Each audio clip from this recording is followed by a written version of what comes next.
உலக வல்லரசாகவும் கோடீஸ்வரர்களின் தாயகமாகவும் கருதப்படும் அமெரிக்காவில் சுமார் 40 மில்லியன் மக்கள் ஏழ்மையில் வாடுகின்றனர். இதில் 18 மில்லியன் மக்களுக்கு தினமும் சாப்பிட உணவில்லை என்பது நம்ப முடியாத நிஜம். கலிஃபோர்னியா போன்ற வளர்ச்சியடைந்த மாநிலங்களில் கூட பல உழைப்பாளிகளும் ஓய்வு பெற்ற முதியவர்களும் ஒரு வீட்டை வாடகைக்கு எடுக்கக்கூட பணமில்லாமல் தங்கள் காரிலேயே அல்லது தெருக்களிலேயே வாழ்கின்றனர். இவர்களில் பலர் வாழ்நாள் முழுவதும் உழைத்தவர்கள் என்பதுதான் உச்சபட்ச வேதனை. லாஸ் ஏஞ்சல்ஸ் நகரில் சுமார் 60,000 பேரும், நியூயார்க்கில் 76,000 பேரும் வீடற்றவர்களாக உள்ளனர்.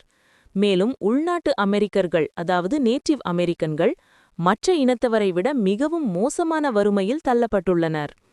அமெரிக்கா போன்ற செல்வ செழிப்பான சக்தி வாய்ந்த ஒரு நாடு தன் குடிமக்களுக்கு அடிப்படை வசிப்பிடத்தையும் உணவையும் அளிக்க தவறும்போது உலகின் வறுமை பற்றிய கேள்விகள் எழுகின்றன. இது அமெரிக்காவின் கனவு தேசத்தின் நிழல் பக்கத்தை காட்டுகிறது.